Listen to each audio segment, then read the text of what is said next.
Y'all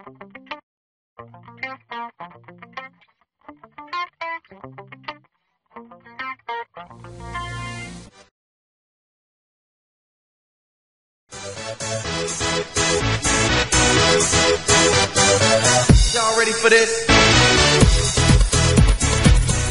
Good evening, everybody. It's Thursday evening. That means it's time for another edition of Stars Radio, your short track auto racing source. A production of the Zeus Radio Network for the Zeus Radio Network.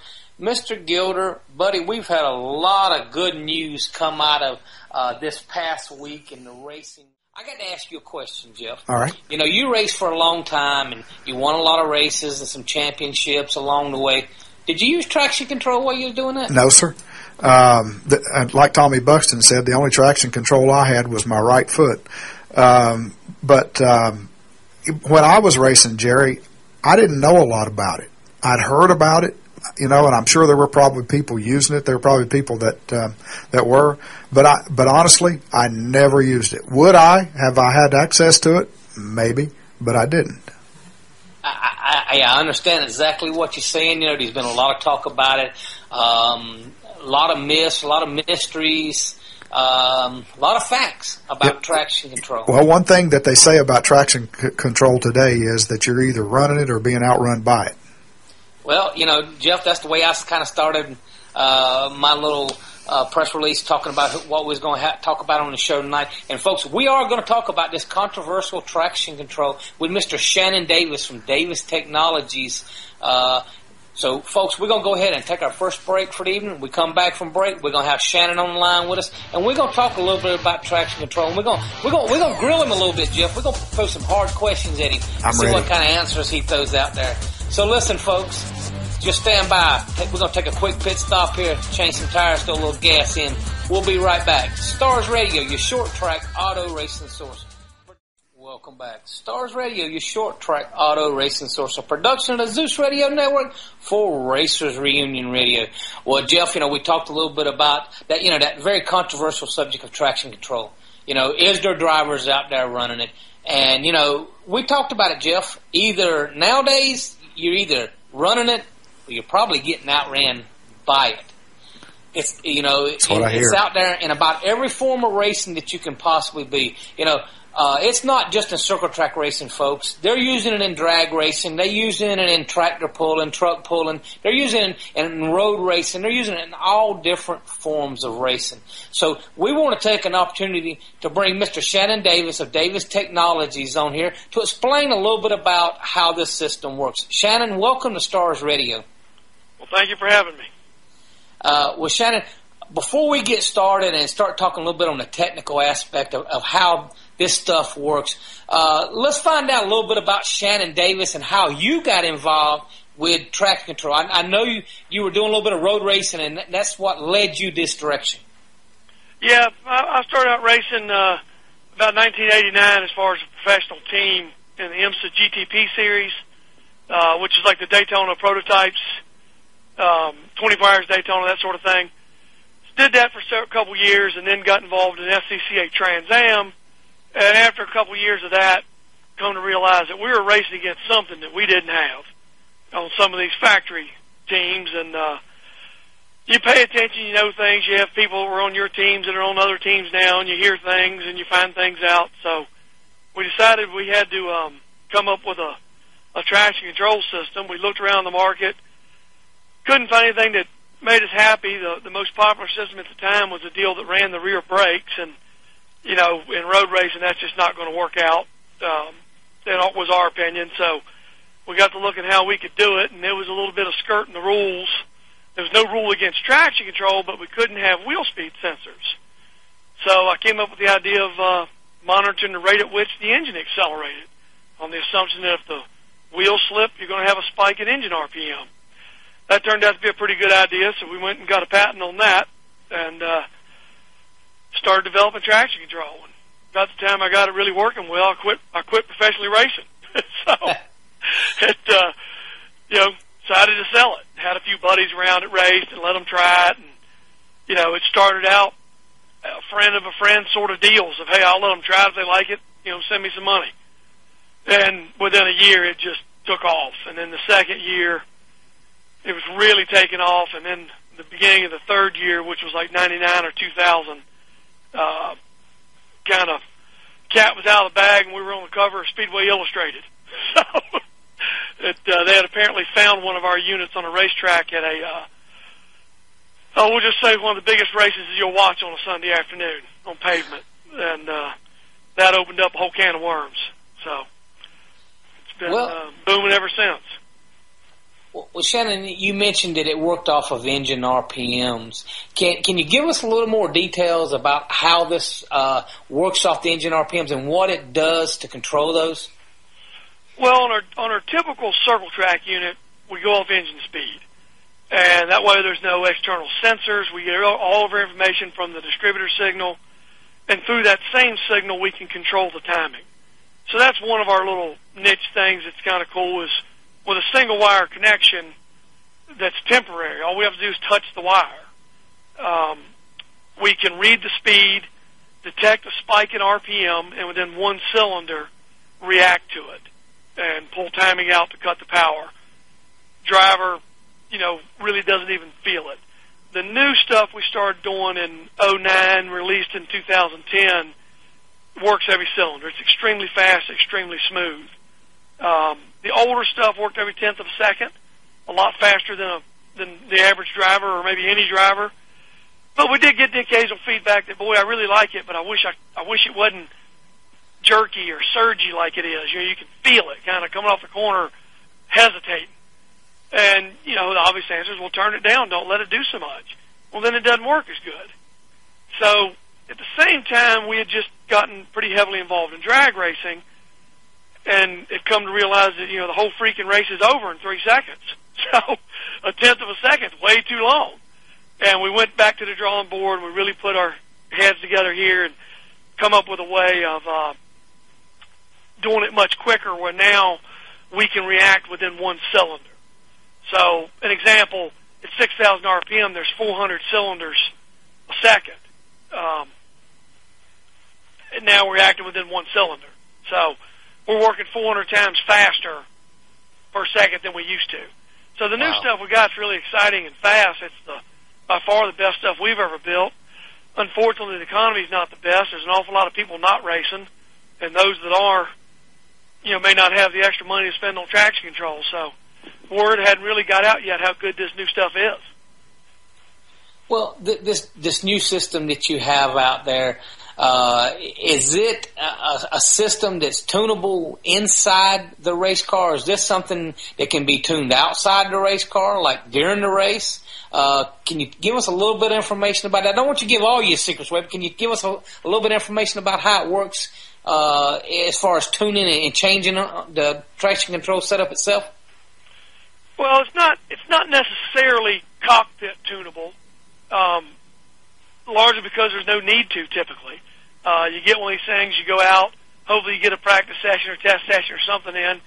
After 14 years and thousands of units out there, we're pretty good at sending them out the door where they need to be if you give us enough information about what you're racing, car, motor, that sort of stuff. But, you go out there, you find out what you like. The driver on all of our units has the adjustability of how sensitive is the unit. How likely is it to come in and make a correction, or how likely is it to interfere? Some guys want a car that's a little freer, a little looser. Other guys are going to want the thing a little more locked down. So they find out what they like, and typically, really, they don't touch it for the rest of the year. If they do, it's usually more of our guys, especially on dirt, that, there's a big difference in a track in April versus middle of August. Hadn't rained in a month. The track's just dry, slick, and, they water it, but 10 laps into it, the track's back to dry. So there, they might make it a little less aggressive as the season goes on, but not so much in one night or a couple races in a row. They'll generally run the same settings. Our better units, the 5500s, the 9500s, you also have the adjustment of how much timing it's going to control, so how much power it's going to take out. Again, that's primarily a driver preference of, one guy's maybe real quick-footed, and as soon as the car starts to step out, he's out of the throttle. Another guy might like to let it hang out there a little further. And when it does make a correction, it's going to be a little bigger one to get it back under control. So they do have that adjustability. But again, typically, once you find what you like as a driver, what your motor responds to, it's not something you're messing with very much. And that's even more so with these new systems. By being so much faster, we can react to the problem sooner, which means you have to do less to correct it. So since we're making smaller corrections anyway, and we're reacting so much quicker to the slip, it's not that critical how much power you're pulling out. It's not like it gets a tenth of a second run on the tire before you pull the power out. If the track's real slick in that situation, you got to take a lot of power out. This new stuff, on most cars, 5-to-1 rear end, 80, 90-inch circumference tire, a cylinder equates to about 3 inches of tire rotation. So if it starts to slip within 3 inches, we can pull out power and correct it. And it randomizes the cylinders that are being retarded. There's no issues with engine temperature, exhaust heat, anything like that. There used to be rumors that the stuff was hard on your motor. But I think now after, 14 years and being at PRI and these shows at most every one of those years, nobody's upset yet. Right. We have an awful lot of engine builders sell our stuff. Outfits like Barrett's up in the Northeast, CV Products down here in the Charlotte area. Some pretty big outfits that sell our stuff, and obviously they're not going to sell something that's going to hurt a motor. Right. Now, you mentioned that it pulled the timing out, and what it's doing is detecting wheel slip, and it randomly pulling that timing out. Now, I just want to race. I stop on the front straightaway, and I try to do a burnout. Can I do a burnout with your traction control system in the car? Yes. What it's going to do, and this gets a little technical, our system's monitoring rates of acceleration change. It doesn't know you're doing 6,000 RPM just spinning the tires, but it'll see you come off a corner, 3,500, 4,000, 4,500, 5,000, and all of a sudden it jumps 5,000 to 5,300 just real quick. It knows it slipped the tire, and it sees that within one cylinder. What happens in a burnout, one, you should be able to just turn our system off, unplug it on the cool-off lap, whatever, and it's out of the loop. But if you fail to do any of that, what it's going to do, you come out and up there $2 or $3,000, you rev up the motor and pop the clutch. When it sees that first spike in engine speed when you revved it up, it would retard timing and try to fix it. But once you pop the clutch and get it spinning, you're just sitting there at $5,000 hazing the tires. It's not going to come on anymore. If you were burning the tires and blip the throttle to really, do another donut or whatever, it would probably try to fix that. And, my belief is if you're already spinning the tires, you're at $6,000, pulling 15 degrees of timing out ain't going to stop it. It's just going to drive right through it. By the same token, if you go out there and drive like an idiot, you put me in somebody's race car and tell me to go drive, it's got traction control, I'm going to crash on the first lap if I get off there and try to jump on the throttle and turn left. I'm going to drive right through it and spin the tires. But a race car driver out there doing the best job he knows how to do, when he hits a slick spot in the track, he hits a bump, he gets forced somewhere on the track he don't want to be, or gets forced into an error, so to speak, or he just makes a mistake and gives it too much throttle before he ever hears the motor rev up, feels the car step out. We've seen that one cylinder happen too quickly, and we've already started pulling timing out. So as long as he's not just overdriving it, like an idiot, it's going to be much easier to drive, save the tires, and typically a tenth of a second a lap's a pretty solid number. Tenth and a half, 2/10 seems to be more common with this new stuff. We do have some videos on the website that show this with video cameras and data systems and GPS and everything else to prove the point. It is on a late model asphalt car. We're trying now to schedule up something, hopefully to slip down here to Cherokee or somewhere and do it on a dirt late model, maybe a dirt modified with all the same equipment in the car.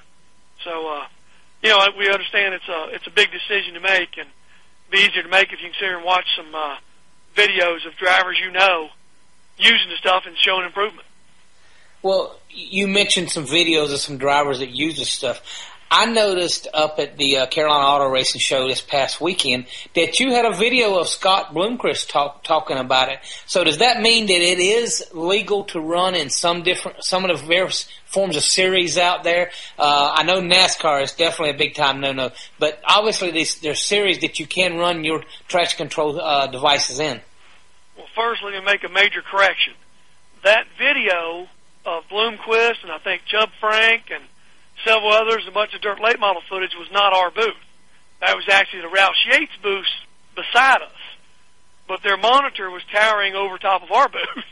Oh, okay. And, I had to correct several people, and I'd look at them and say, hey, Scott, run this stuff? Like, I wouldn't know. Well, he's on your video. It's like, no, that's not us. It's okay. the corner to the TV. That's Roush Yates. I think they were talking about the engine program, but they had the sound turned down because it was, playing right into my booth. And, but to answer the rest of your question, I think some of the series, it is legal. They don't point out that it's legal, and I don't want to open my mouth and say something stupid, but I think the old Renegade series legalized it or let it be known that we're not looking for it. And I think a lot of series have done that, hey, it's a wild goose chase. We're not going to spend too much effort on that. If we see one, we're going to take it, or we're going to disqualify you or whatever.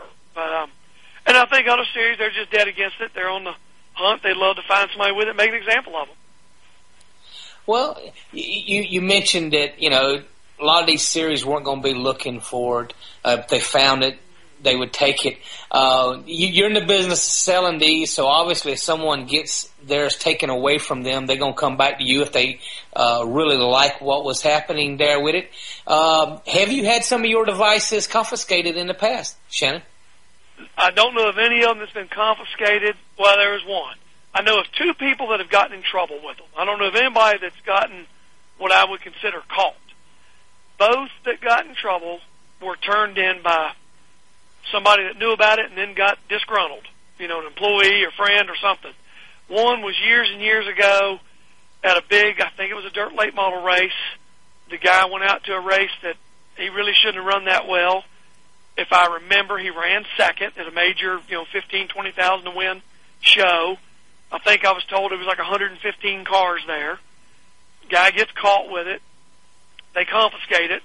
And, as the story unfolds, they find out, well, how'd they find it? Well, the guy that put it in the box for him went and told on him.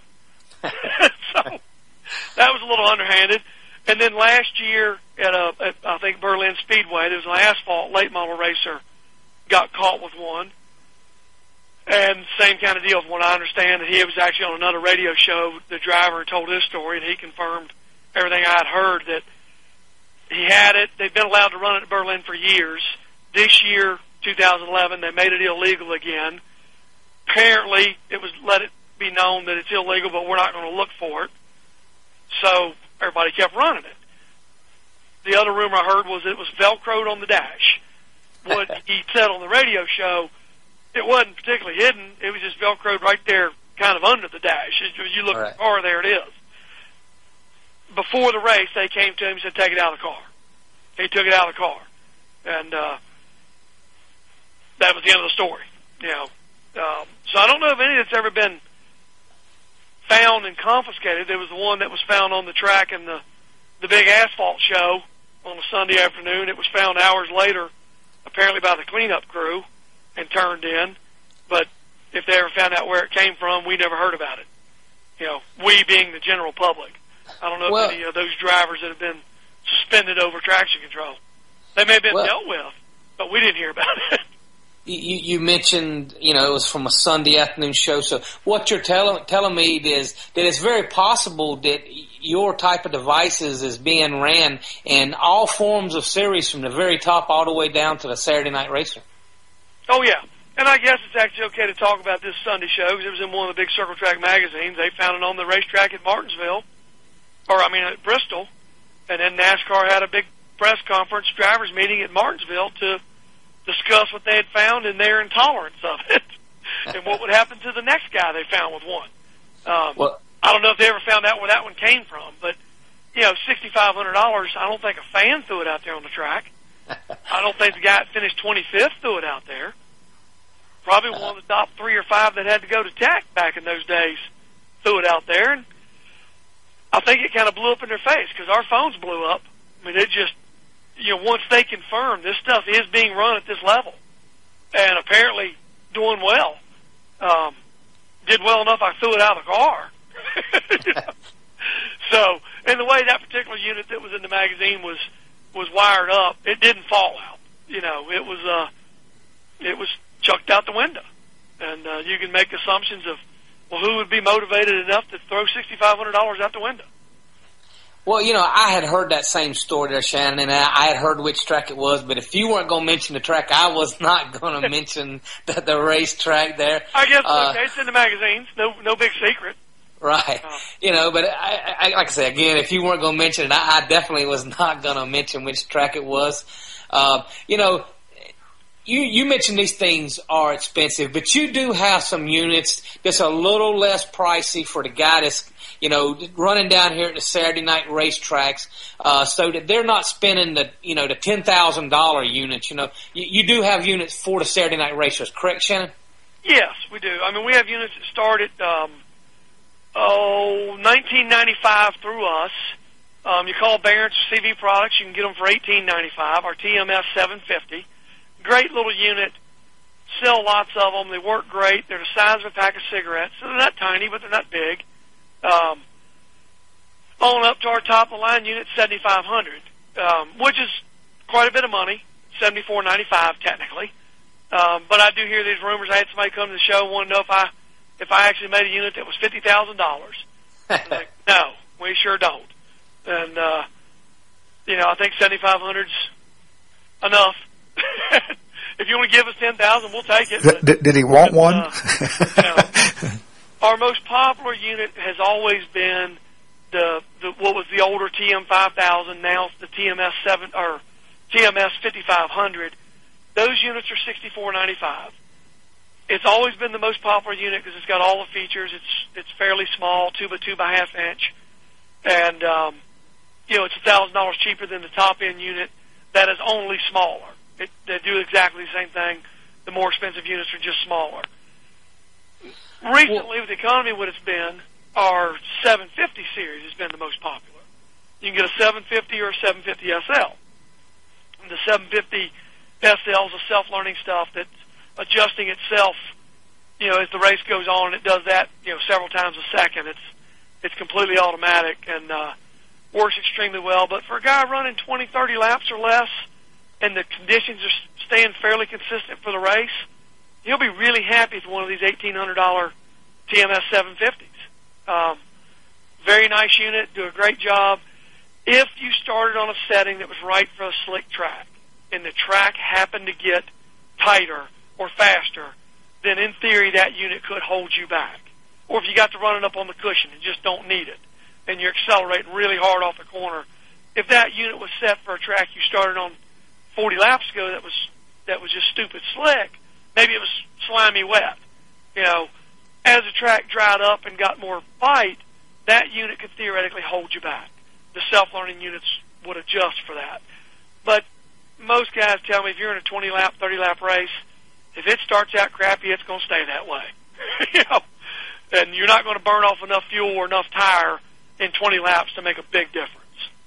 So the entry-level TMS 750s for the circle track guys, what we call drag sportsmen for our drag race guys, great little units, very effective, and then we do what's called incremental upgrades. Guy buys a 750, loves it, decides he wants a self-learner, send that back into us, and for the $1,500 price difference, we'll upgrade it at any time. If you decide you want to go from 750 to the 9500, send it in, pay the price difference, we'll upgrade you. So you don't have to go out and sell your used one for less than you paid. Just turn right around and buy something else from us. We just take the used one back and either upgrade it or trade it in for what you paid towards a new one. Well, now, do you sell some of these used devices that people turn back in as a used unit out there to folks? Yes, we do. We go through them. Primarily, what we'd be reselling is units that were built prior to 09, and they have a chip on them that can't run this new software. So it may be an 03 unit, 05 unit, 07 unit. We go through it, recondition it, so it's in good enough shape we feel secure selling it. a TM 5000 instead of 6500 to 3500. I think typically a 500 SL is $36.95 new, and we do them for like $24.95 reconditioned. They're not quite as good as the brand new units, but again, it gives you a chance to maybe get your feet wet, see if you like this stuff at all, and if you do, trade it back in on a 2012 unit if you want to. So there are some good deals there, and I will take this opportunity to caution people about some of these online sources. We've had quite a bit of trouble the last 2 or 3 years with people ripping people off online. Feel bad that they're sort of using our name to do it, but they're just either misrepresenting the product or just flat ripping them off and somehow convince them to send a cashier's check or a money order to one of these pack and ship sort of places, and they never see anything in return for it. They just get their money took. So what we recommend is if you find a used one online, there may be some great deals out there. Unfortunately, there's a lot of racers that are sitting out or getting out, so there's deals out there. Do not give anybody your money until they send us that unit, let us look at it, and tell you what you're buying. And then generally what happens is, the buyer and the seller settle up financially, and we ship that unit directly from here to the buyer. So the seller doesn't have a chance to swap it out, So there's some deals out there, but be real careful. And then we've got used units here as well. Well, Shannon, if I come over there or contact you and I buy one of your units, I get all the necessary software and instructions and everything on how to use this? Oh, yeah. Yeah, it's and they're really quite simple. I mean, we like to say right here they're a complicated device that's very simple to use. There's not a lot to them. Some of our more the higher-end units, we do have like a wireless handheld programmer that's stirred up more rumors than anything else, but it's a little device that you can change some of the inner workings of the unit, some of the more advanced stuff. And it's typically reserved for somebody that calls us up and says, hey, this thing works great on this one track, but this other track it does something a little funny. Well, we can fix that.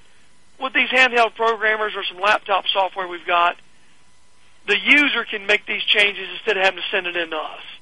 And it's some good tunability if you really understand the product. Or you want to call us and tell us what the car is doing, and we can tell you what to change.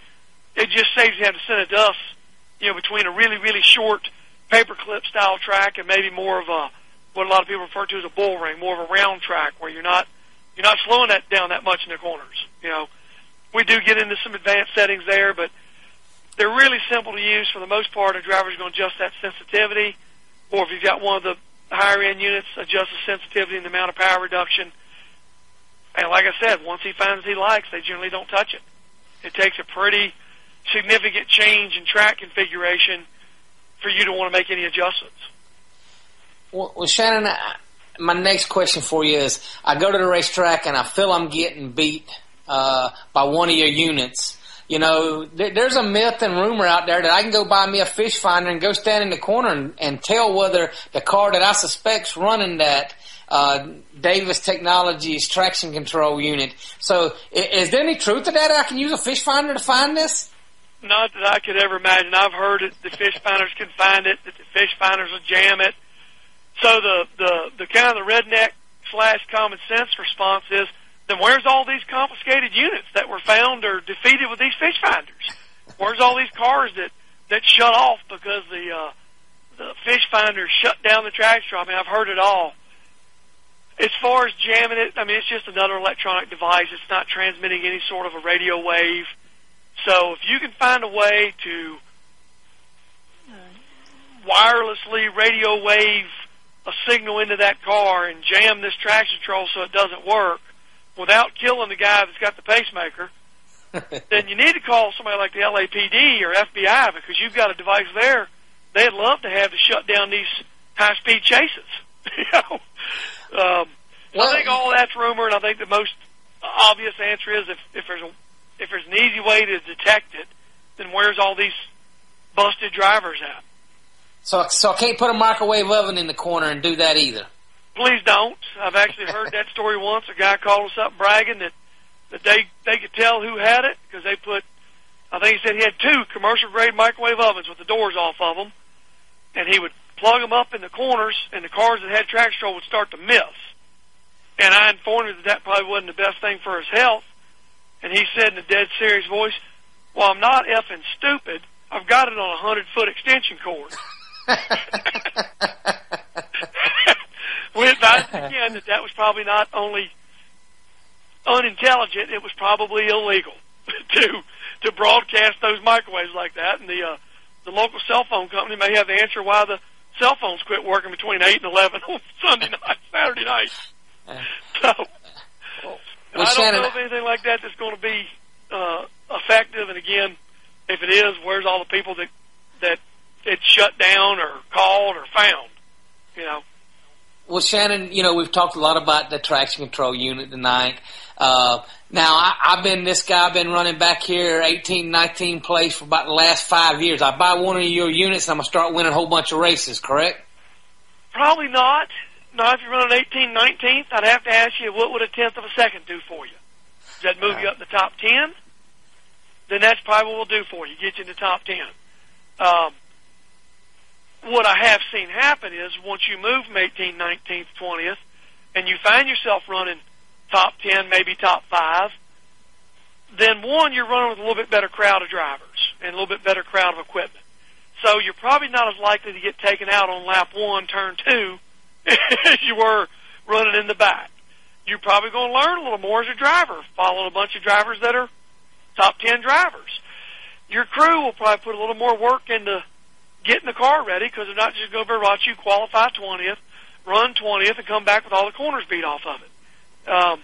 And you do start seeing a bit of momentum, going. And then, of course, if you're running top 10 or top 5, it's a little easier to get the local bar, local gas station, local plumbing contractor to help you out a little bit of money so you can buy a little better shocks or a little better tires. And now, all of a sudden, instead of running top 10, top 5, you're running top 5, top 3. So the big thing is, if we can pick you up a tenth of a second, what's that do for your program? You tell me if you really are running 18th, 20th, what's a tenth do? Does that move you in the top 10? I wouldn't think so. Not my personal experience in my racing endeavors. I would think a tenth really is not going to make that much of a difference. That tenth is when you're running fifth and you're trying to find that tenth. Now you're going to get me to victory lane. Right. Now, I will say, with some of our drivers running in the back, and no offense, they may not have the best equipment, they may not have the best set of feet on them. Especially if they're one that just over throttles the car. This may help them significantly. I mean, we've had guys call me up, picked up 5/10. I don't want to sit here and advertise you're going to buy this thing, pick up 5/10. It's not common. But somebody like myself who's not a driver, I wouldn't be a bit surprised to find out that you put me in an overpowered race car that's just hard to drive, and you put something like this in it, I may pick up significantly because it keeps me from being an idiot. So hopefully we can pick you up 2 or 3 tenths, and maybe that'd be enough to move you up there. But that is the point. I don't want people buying this stuff thinking they're going to pick up 4 or 5 tenths and go from 15th to winning because they got traction control like those guys do now. Those guys probably have better equipment, more talent, more money, and they may have traction control also. So you're just playing catch-up. Well, Shannon, if folks want to find out a little bit more about the traction control units that you sell and some of the stuff we talked about tonight, and there's a whole lot of information out there to be found out about your units, where can they go find that information? The best place to know would be our website, moretraction.com. If you take the time and beat around on there, there's a lot of little links within the pages. There's a page button somewhere on the site, how does it work? And that'll kind of explain some of the details of it. The multimedia button at the top of the page takes you to 3 sections: videos, magazine articles, and testimonials. Unfortunately and realistically in circle track racing, there's not a whole lot of people willing to give you a great statement, put their name on it, and I don't see a lot of point in putting a testimonial on there that says, famous race car driver. Without a name, it doesn't really mean much. There are some on there in the circle track world from a few drivers, engine builders, chassis builders. So there's some stuff on there. I've had a few circle track guys point out that they just watched all of our drag race videos. We have lots of drag racing stuff on there because most of what we do in the drag world is completely legal.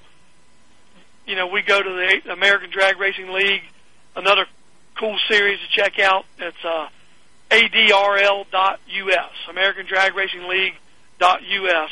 It's a great drag racing series. Anybody in this North Carolina area, you know, this year we're running Bristol and Charlotte. I encourage you to look at the schedule and come out to one hell of a drag race. We sponsor that series. We help a lot of the cars in that series. Our stuff's on most of the pro mods in that series, so we got a lot of videos and stuff on there from our drag stuff. And what I was saying was we have some circle track guys that pointed out, hey, I watched your drag stuff, and I got to believe if you can do that on a drag car with 4,000 or 5,000 horsepower, you can help me with my 600 or 800 horsepower. And you know, a lot of the drag stuff we have full data acquisition where you can just see without question what it does, how it works, the effect it had on the car, and the fact that without this it would have spun the tires. In a drag race, you don't just lift and gather it back up. Usually, if you spin, you're done. You just got beat. So, you know, there is a lot of stuff on there that's informative. There's a couple of very boring videos that have a lot of information on there on the circle track stuff. They're 9, 10, 12, 15 minutes long, but there's a ton of information in them if you want to sit there for 15 minutes with maybe get a beer or something. It's not the most exciting topic. Well, Shannon, we really appreciate you taking some time and joining us and talking a little bit about this subject and, you know, and answering a lot of the questions and a lot of the myths, a lot of the mysteries out there about the traction control. I felt it was a subject that I wanted to talk to our listeners about for a long time. You know, once me and you struck up that rapport and started talking up there in Hickory last weekend, I was like, well, I'm going to ask him to see if he'll come on the show. And I do appreciate you taking some time and coming on here tonight and explaining all this to our listeners. And, buddy, we'd love to have you come back maybe a little bit later on during the racing season and give us an update about what's going on at Davis Technologies. Yes, sir. I appreciate y'all having me. And anybody's got any questions, you tell them feel free to give us a call, 888-920-SPIN, which is 888-920-7746. Check us out on the web, moretraction.com. I think we're on Facebook. Not sure what the point of that is, but we're there. And, you know, any questions, give us a call. If y'all have anything mid-season, give us a holler. We'll talk about it. If we get this late model dirt test done with some videos and data, I'll try to give you a call and let you know we got something to talk about. Absolutely. Shannon Davis, Davis Technologies, thank you very much for joining us here tonight. Jeff Gilder, we talked about a subject that I know a lot of folks had a lot of questions about. A lot of them didn't know where to go to get the information. And, you know, actually, Jeff, a lot of people's probably a little scared to talk about it. I think that's one of the most informative interviews I've heard in a long time, man. That was great information, awesome interview, and I was glued. I was glued to my headset here, man, because listened to every bit of it. Awesome. Yeah, that's great. Good find. Well, you know, met Shannon up there at Hickory last weekend at the Carolina Auto Racing Show. By the way, folks, that was a great event up there.